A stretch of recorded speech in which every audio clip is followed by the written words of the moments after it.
Jóvenes cachimbos, los saluda el profesor Orlando Rocha. Vamos a desarrollar el día de hoy el texto filosófico como parte de la semana 16ª. Ya en realidad el contenido temático está agotándose, pero de todas formas, en virtud de que en el último examen posiblemente se plantee algún texto filosófico o un texto científico, va a ser interesante establecer la confrontación entre los conceptos que vimos la semana pasada y el de esta semana, ¿no? Específicamente el producto de la práctica filosófica. ¿Qué se entiende por texto filosófico? En realidad el texto filosófico es un texto vinculado con el análisis, la reflexión profunda y crítica de distintas aristas de la vida. Son temas muy amplios, temas muy complejos también, y el abordaje que se realiza es un abordaje también amplio. El texto filosófico es el producto de todo un proceso de reflexión cuestionadora, un proceso de reflexión que pone en cuestión hasta los aspectos más obvios de la vida cotidiana, de nuestra cotidianidad, pero que en cierta medida están vinculados con un mecanismo que asegura la objetividad. Es la reflexión objetiva, crítica, la que permite derivar textos de carácter filosófico. Un texto filosófico es objetivo, al igual que un texto científico, sin embargo el texto científico cumple una función particular, que es la de resolver problemas, y para ello se plantean una serie de conjeturas. En el caso del texto filosófico más bien se vuelca a la reflexión, no es su objetivo último y más relevante resolver interrogantes, sino más bien plantear un abanico de posibilidades de discusión. Esa es la médula de la práctica filosófica. En ese sentido, lo que vamos a hacer a continuación es abordar algunos textos filosóficos que harán posible extender un poco más este concepto.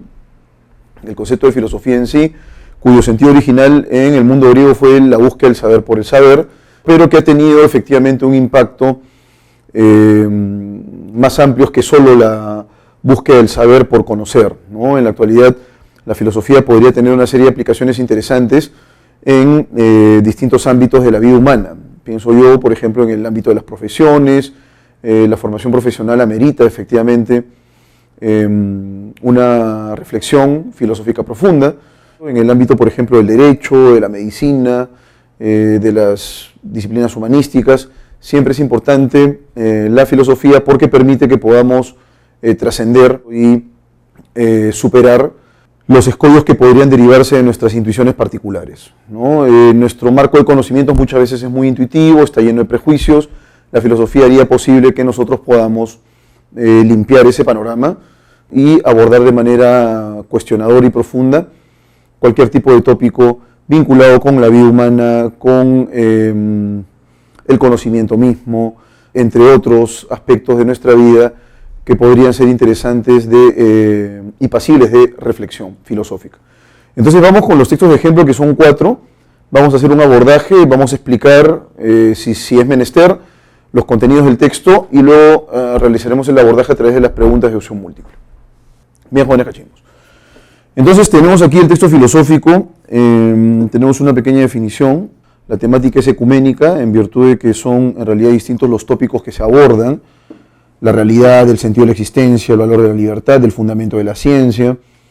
Y las disciplinas filosóficas, por ende, son también varias, ¿no? La nociología, la axiología, ¿no? La ética, entre otras disciplinas de carácter filosófico. Entonces la reflexión filosófica se decanta no necesariamente en la resolución de problemas, sino probablemente en un desagregado de problemas en términos más amplios, ¿no? Es posible que a partir de un interrogante se puedan desprender, con base en la reflexión filosófica, más interrogantes, que por supuesto van a ser interesantes y van a abrir también el debate en cuestión. Entonces vamos con el texto número 1. Texto número 1, dice aquí lo siguiente: la historia de la filosofía no es ciertamente un mero cúmulo de opiniones, una exposición de aisladas muestras de pensamiento sin vínculo alguno entre sí. Si la historia de la filosofía se trata solo como un ir enumerando diversas opiniones, y si todas esas opiniones se consideran igualmente válidas o sin ningún valor, conviértase entonces tal historia en inútil relato, o si se quiere, en investigación erudita. A ver, la historia de la filosofía no es simplemente un cúmulo de opiniones, ¿no? Eso es lo que nos está diciendo aquí.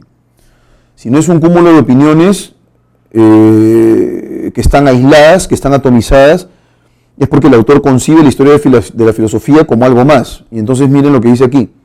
Hay más bien en ella, o sea, en la historia de la filosofía, continuidad y conexiones, acción y reacción, tesis y antítesis. Eso quiere decir entonces que en lo que nosotros conocemos como historia de la filosofía desde Grecia hasta la actualidad, vamos a encontrar entonces una serie de engarces, ¿no? Una progresión, discusión por supuesto que se sustenta en lo que han dicho los filósofos con anterioridad, nutre la reflexión, de manera que no podríamos entender una corriente filosófica sin las corrientes que le han antecedido. Entonces dice lo siguiente aquí: y ninguna filosofía se puede entender realmente del todo si no se la ve en su contexto histórico y a la luz de sus relaciones con los demás sistemas. ¿Se dan cuenta acá? Entonces el ámbito relacional es la naturaleza relacional de la historia de la filosofía que hace posible que podamos establecer engarces significativos con otros sistemas de pensamiento. ¿Cómo va a entenderse de veras la mentalidad de Platón o a lo que le inducía a decir lo que dijo, a no ser que se conozca algo del pensamiento de Heráclito, Parménides y de los pitagóricos? ¿Cómo podría entenderse entonces la filosofía platónica si es que no se conoce en absoluto el pensamiento de Heráclito, Parménides, entre otros? El pensamiento platónico no es sino la evolución de un marco de conocimientos previo, ¿no? Una innovación también, por supuesto un planteamiento personal, particular, pero que no es que haya partido de nada, ¿no? Es en realidad un planteamiento que se decanta producto de otras tendencias de pensamiento. ¿Cómo podrá entenderse por qué Kant adoptó una posición aparentemente tan peregrina con respecto al espacio, al tiempo y a las categorías? Al menos que se tengan ciertas nociones sobre el empirismo inglés y se comprenda bien el efecto que produjeron en la mente de Kant las escépticas conclusiones de Hume. Entonces hay una relación causa-efecto ahí, ¿no? Hay una progresión, una gradación. Y si hay una progresión, entonces hay una conexión intrínseca. El tema central del texto es las relaciones en la filosofía, las tesis y antítesis filosóficas, las filosofías de Platón y Kant, la historia de la filosofía. Es sencillo. Aquí la clave correcta es la historia de la filosofía en rigor, ¿no? Nos hablan acerca del devenir y que hay una continuidad en virtud de que las disciplinas y las corrientes filosóficas se nutren unas de otras, ¿no? Clave correcta entonces, alternativa D. 2. El término peregrina se refiere a las, a lo raras que podrían resultar las afirmaciones kantianas si es que acaso no conocemos su influjo empirista, es decir, la influencia que él recibió, que era de tipo empirista, o la propuesta humeana, ¿no? O sea, él es producto básicamente de los filósofos que influyeron en él. Entonces el término peregrina es extraña, ¿no? Podrían parecernos extrañas si no conocemos a sus antecedentes, nuevamente. Y pregunta número 3, con respecto a la pregunta que se hace sobre Platón, se infiere que podríamos conocer a Platón si es que acaso antes no hemos conocido a Heráclito, Parménides, etc. Entonces, ¿cuál es la clave? Se infiere que era un contemporáneo ateniense, el filósofo Parménides, era un seguidor incondicional de Heráclito y Parménides, se comprende su pensamiento si se conoce a los presocráticos, esa es la clave, ¿no? Siempre a las fases previas de la filosofía, a las fases previas de ese proceso. La clave correcta sería la C. Vamos ahora con el siguiente texto. Quizás el más fácil y sencillo argumento que pretende probar la existencia de Dios sea el argumento de la primera causa. ¿Cómo es eso, profesor? Es decir, ¿cuál ha sido el origen de todo, ¿no? Se sostiene que todo cuanto vemos en este mundo, todo lo que te rodea, tiene una causa. Y que, por supuesto, que vamos desentrañando las causas particulares, ¿no? Hasta que finalmente se deriva a la siguiente idea. Se sostiene que todo cuanto vemos en este mundo tiene una causa y que al ir profundizando en la cadena de las causas llegamos a una primera causa y a esta le damos el nombre de Dios. O sea, Dios sería, en rigor, la causa prima, ¿no? Ese argumento no encierra ninguna validez. O sea, la causa prima no encierra ninguna, no es válida. Es lo que el autor dice directamente, ¿no? Puedo decir que cuando era joven y debatía muy seriamente estas cuestiones en mi mente, había aceptado el argumento de la primera causa, hasta el día en que a los 18 años leí la autobiografía de John Stuart Mill. Y hallé allí esta frase. Mi padre me enseñó que la pregunta ¿quién me hizo? No puede responderse, ya que inmediatamente sugiere la pregunta ¿quién hizo a Dios? Esa sencilla frase me mostró, como aún pienso, la falacia del argumento de la primera causa. ¿Bien? Si todo tiene que tener alguna causa, entonces Dios debe tener una causa. Si puede haber algo sin causa, igual puede ser el mundo de Dios. Aquí han colocado que, pero barrunto que tiene que ser de, ¿no? Por lo cual no hay validez en ese argumento. Es exactamente la misma naturaleza que la opinión hindú de que el mundo descansaba sobre un elefante y a su vez el elefante en una tortuga. Y cuando le dijeron, ¿y la tortuga en qué descansa? El indio le dijo, ¿y si cambiásemos de tema? El argumento no es realmente mejor que este. No hay razón por la cual el mundo no pudo haber nacido sin causa. Tampoco, por el contrario, hay razón de que hubiera existido siempre. No hay razón para suponer que el mundo haya tenido un comienzo. La idea de que las cosas tienen que tener un principio se debe realmente a la pobreza de nuestra imaginación, ¿no? Y entonces empecemos con la resolución entonces. El autor define lo que es la primera causa, pero a partir del segundo párrafo lo que hace el autor es impugnar esa aseveración como carente de toda validez, ¿no? El texto trata sobre A, el rechazo hacia la primera causa del mundo, B, lo falaz del argumento de la primera causa, Dios como la causa probable de lo existente y la naturaleza como lo eternamente existente. Aquí la clave correcta es la B, ¿no? La falsedad o el carácter falso del argumento de la primera causa. Una idea incompatible con respecto a lo manifestado en el último párrafo es que si existe algo sin causa, eso necesariamente es el mundo. Por el necesariamente, mis estimados cachimbitos, porque puede ser que sí, puede ser que no, esta sería la aseveración incompatible. Eso es falso, ¿no? Si todo tiene una causa, entonces Dios tiene una causa. No hay razón por la cual el mundo no existe eternamente. Y finalmente, para la opinión hindú, el mundo requiere apoyo físico. Luego, 3. Se infiere de lo escrito por el autor en el segundo párrafo que A. El problema de la existencia de Dios no le interesaba en su juventud. El autor era creyente hasta que leyó la autobiografía de John Stuart Mill. La lectura de la autobiografía de John Stuart Mill lo convirtió en dogmático. La discusión de la primera causa era frecuente con sus amistades. Entonces la clave correcta es la siguiente, ¿no? Él dice que aceptaba la causa prima, aceptaba ese argumento falaz, hasta que lee la autobiografía de Stuart Mill. De ahí se percata en efecto que se trata de un argumento falaz. La clave correcta sería alternativa B. Vamos ahora con el texto filosófico 3, es un texto nada menos que de Bertrand Russell, texto muy interesante, así que vamos a pasarle revisión de inmediato. Se señala lo siguiente aquí: así, la incertidumbre de la filosofía es en una gran medida más aparente que real. Los problemas que son susceptibles de una respuesta precisa se han colocado en las ciencias, mientras que solo los que no la consienten actualmente quedan formando el residuo que denominamos filosofía. Hay muchos problemas, y entre ellos los que tienen un interés más profundo para nuestra vida espiritual, que en los límites de lo que podemos ver permanecerán necesariamente insolubles para el intelecto humano, salvo si su poder llega a ser de un orden totalmente diferente de lo que es hoy. ¿Tiene el universo una unidad de plan o designio o es una fortuita conjunción de átomos? ¿Es la conciencia una parte del universo que da la esperanza de un crecimiento indefinido de la sabiduría o es un accidente transitorio en un pequeño planeta en el cual la vida acabará por hacerse imposible? Bueno, ya está acabando por hacerse imposible.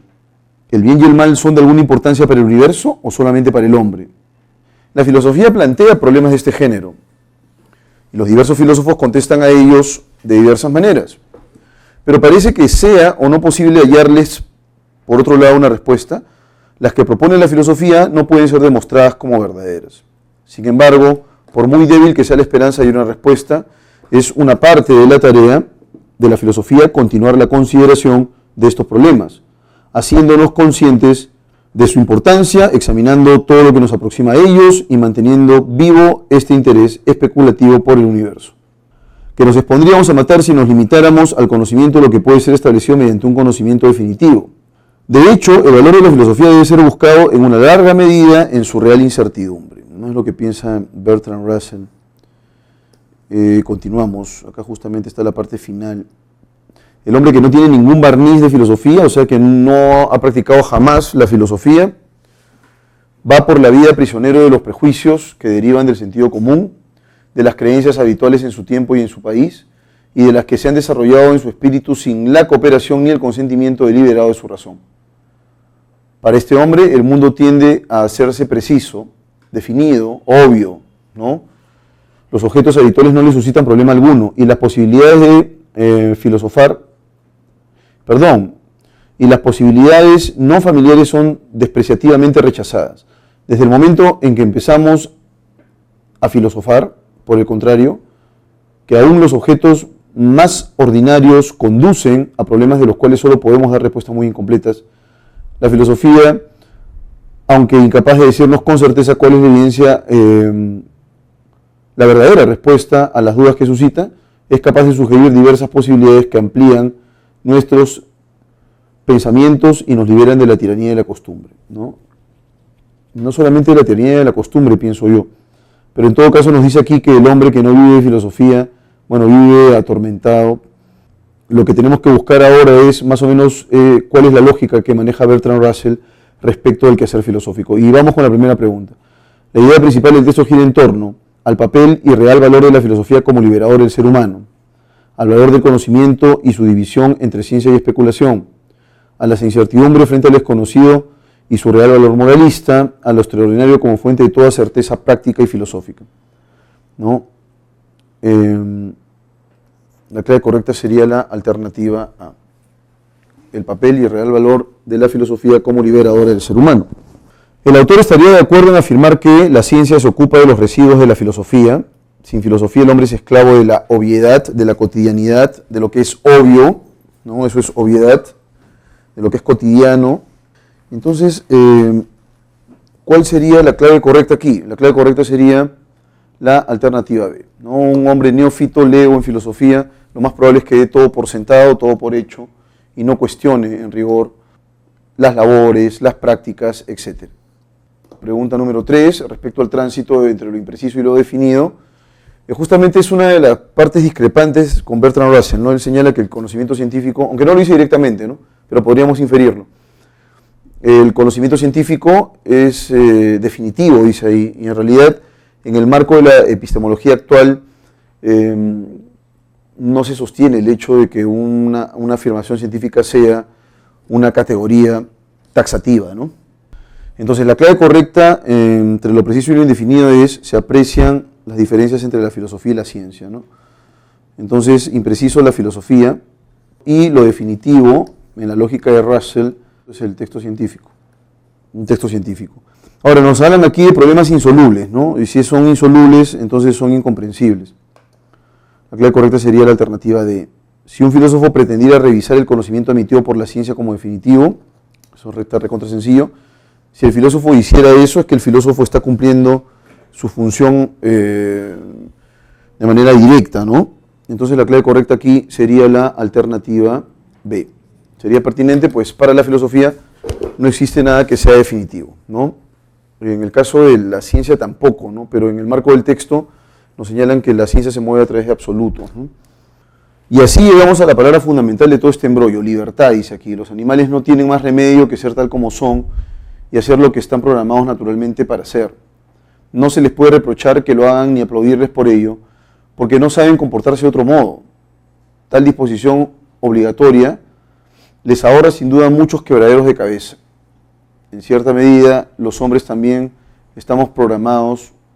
Ya, entonces hasta aquí, ¿no? Lo que nos está indicando el texto es que existe una sujeción, digamos, los animales están sujetos a la biología, entonces hay una relación de obligatoriedad, ¿no? Los animales se comportan así porque no pueden escapar a eso. Entonces dice aquí: tal disposición obligatoria les ahorra sin duda muchos quebraderos de cabeza. En cierta medida los hombres también estamos programados por la naturaleza. Y de modo menos imperioso pero parecido, nuestro programa cultural es poderoso. Nuestro pensamiento viene condicionado por el lenguaje que le da forma y somos educados en ciertas tradiciones, hábitos, formas de comportamiento, leyendas, en una palabra, que se nos inculcan desde la cuna unas fidelidades y no otras. Entonces hay una especie de influencia de carácter cultural según el autor del texto. Pero aun cuando estamos influidos por la cultura, tenemos en realidad capacidad de elección, ¿no? Luego dice aquí: con los hombres nunca puede uno estar seguro del todo, mientras que con los animales o con otros seres naturales sí. Por mucha programación biológico-cultural que tengamos, los hombres siempre podemos optar finalmente por algo que no esté en el programa. Podemos decir sí o no, quiero o no quiero. Por muy achuchados que nos veamos por las circunstancias, nunca tenemos un solo camino a seguir, sino varios. Cuando te hablo de libertad, es a esto a lo que me refiero. Y aquí conviene señalar dos aclaraciones. Primera, no somos libres de elegir lo que nos pasa, sino libres para responder a lo que nos pasa de tal o cual modo. Segunda, ser libres para intentar algo no tiene nada que ver con lograrlo indefectiblemente. No es lo mismo la libertad, que consiste en elegir dentro de lo posible, que la omnipotencia, que sería conseguir siempre lo que uno quiere, aunque pareciese imposible. En la realidad existen muchas personas que limitan nuestra libertad, desde terremotos o enfermedades hasta tiranos. Pero también nuestra libertad es una fuerza en el mundo, nuestra fuerza. A diferencia de otros seres, vivos o inanimados, los hombres podemos inventar y elegir en parte nuestra forma de vida. Podemos optar por lo que nos parece bueno, es decir, conveniente para nosotros, frente a lo que nos parece malo e inconveniente. Y como podemos inventar y elegir, podemos equivocarnos, que es algo que a los castores, las abejas y las termitas no suele pasarles. Nuevamente todo se reduce a la capacidad de elección. In town. Vamos ahora con la primera pregunta. La idea principal del texto es, ¿cuál sería entonces la idea principal de la lectura, señores cachimbos? ¿Los seres humanos no somos semejantes a los animales? Bueno, no somos semejantes, pero debe residir en algo esa diferencia, ¿no? Debe haber algún tipo de distingo, algún tipo de rasgo. De manera que esa no puede ser la clave porque es muy genérica, no nos indica cuál es la potencial diferencia entre uno y otro. Entonces, la A no puede ser clave porque es demasiado general, ¿no? Los animales están programados en sus respuestas, hay una programación biológica, también eso es cierto, pero esa es la idea principal. Los hombres, sobre todo, responden a su programa cultural, pero hay también una base biológica. A pesar de lo cultural y lo biológico, el ser humano puede elegir, ¿no? La libertad consiste en poder elegir entre alternativas. Esa es la respuesta correcta. Se trata de libertad. La libertad en términos humanos, ¿no? La libertad es privativa del ser humano. Si tú te comes un pollo a la brasa y ves lo que está en tu plato, entonces te enterarás que ese animal no ha elegido estar ahí, ¿no? Si una gata fuese capaz de resistirse a su conducta de celo y evitase encontrarse con otros gatos, entonces sería una gata esquizofrénica paranoide. Estas son categorías humanas, ¿no? No puede ser esa la clave. Un ente que dispondría de libertad, sí, porque tendría capacidad de elección. Un felino con una seria, debió decir seria, ¿no? Acá han colocado serie, vamos a corregir. Una seria enfermedad. Un animal afectado de depresión. También, digamos que la depresión animal, bueno, habría que definir en qué consiste, si acaso existe, ¿no? Luego dice acá, la palabra remedio tiene sentido contextual de paliativo, que es una atenuación, ¿no? No es un remedio completo, sino la atenuación de una dolencia. Curación, panacea, que es el remedio completo, total, de todas las enfermedades. Y alternativa sería la clave correcta, ¿no? Pregunta número 4, una idea incompatible con respecto al tenor del texto es que, busquemos la negación. Una persona de 90 años tiene bastante limitada su libertad, es cierto. No va a poder salir pues a jugar pelota todos los días, ¿no? Va a haber alguna serie de restricciones de carácter físico. Nadie es responsable de sus actos cuando gobierna un dictador. Eso sería incompatible. Aun cuando podríamos eventualmente formar o estar sujetos a un gobierno tiránico, a una dictadura, imaginemos, es posible que incluso en un contexto como ese puedas elegir, de manera que la libertad no se negocia. La clave incompatible es la B. C, las personas pueden decidir hacer aquello que les parezca bueno, eso es cierto. No somos libres de elegir el tipo de dificultades que enfrentaremos. Eso ya es contingente, ¿no? Es decir, puede que ocurra, puede que no ocurra, tú no escoges. Se infiere lo planteado en el primer párrafo que los animales no experimentan dilemas morales. Los animales están programados naturalmente. Los hombres son totalmente diferentes a los animales. Los hombres no están programados por la naturaleza. La clave correcta es la alternativa A. Los animales no experimentan dilemas morales, ¿no? ¿Por qué? Porque eso también está vinculado con nuestra capacidad de elegir y los animales no eligen, así que no podrían ellos experimentar dilemas de carácter moral.